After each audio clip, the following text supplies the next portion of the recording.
সবাইকে good evening from Howrah station. সময় সন্ধে 6:30।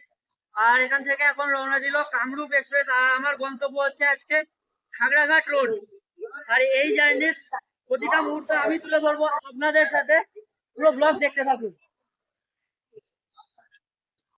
হাওড়া ছাড়ার পরে আমাদের এই ট্রেনের প্রথম স্টপেজ হলো ব্যান্ডেল জংশন।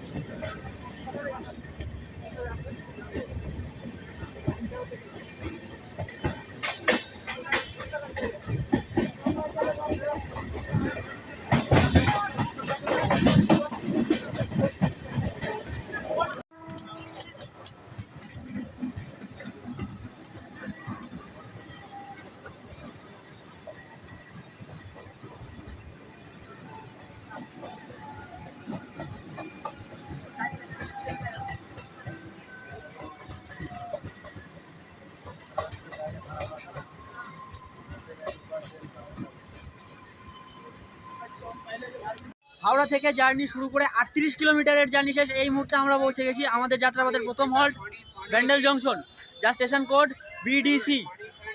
আর এখানে আমাদের ট্রেন পৌঁছে যাচ্ছে তার নির্ধারিত সময় থেকে 5 মিনিট দেরিতে। আর এর পরবর্তী হল্ট অম্বিকা কালনা।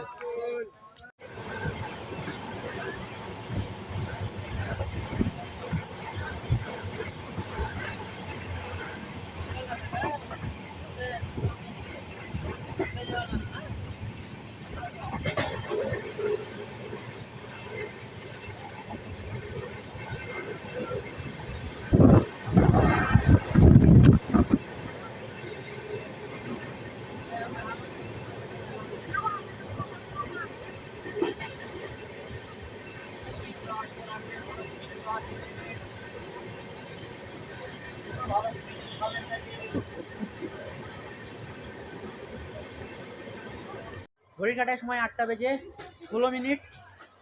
হাওড়া থেকে জার্নি শুরু করে 80 কিলোমিটারের জার্নি শেষ। এই মুহূর্তে আমরা পৌঁছে গেছি আমাদের যাত্রাপথের দ্বিতীয় হল্ট অম্বিকা কালনা। এখানে আমাদের ট্রেনের টাইম ছিল রাত 8:20, কিন্তু এখানে আমাদের ট্রেন ঢুকেছে প্রায় 10 মিনিট অ্যাডভান্স। 10 মিনিট না, 5 মিনিট অ্যাডভান্স। হাওড়া থেকে জার্নি শুরু করে 143 কিলোমিটারের জার্নি শেষ। এই মুহূর্তে আমাদের ট্রেন এসে পৌঁছেছে কাটোয়া জংশন। আর এটা আমাদের যাত্রাপথের চতুর্থ হল্ট। জানি এবার অনেকেই কমেন্ট করবেন নবদ্বীপ ধাম স্কিপ হয়েছে। অসুবিধা নেই, পরবর্তী জার্নিতে ওটা কভার করবো। হাওড়া থেকে জার্নি শুরু করে 160 কিলোমিটারের যে জার্নি শেষ 160। এই মুহূর্তে আমাদের ট্রেন এসে পৌঁছেছে তার সেকেন্ড লাস্ট হল্ট সালারে।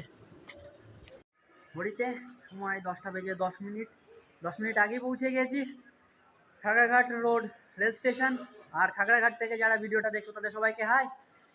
আমি আজকে তোমাদের শহরে কিছুক্ষণের জন্য। তো আজকের ভিডিও আমি এখানেই শেষ করছি। আশা করছি ভিডিও ভালো লেগেছে। ভিডিও ভালো লাগলে ভিডিওটাকে লাইক করে দেবে। চ্যানেলে যারা নতুন এসছো চ্যানেলটাকে সাবস্ক্রাইব করে দেবে। দেখা হচ্ছে পরবর্তী পর্বে।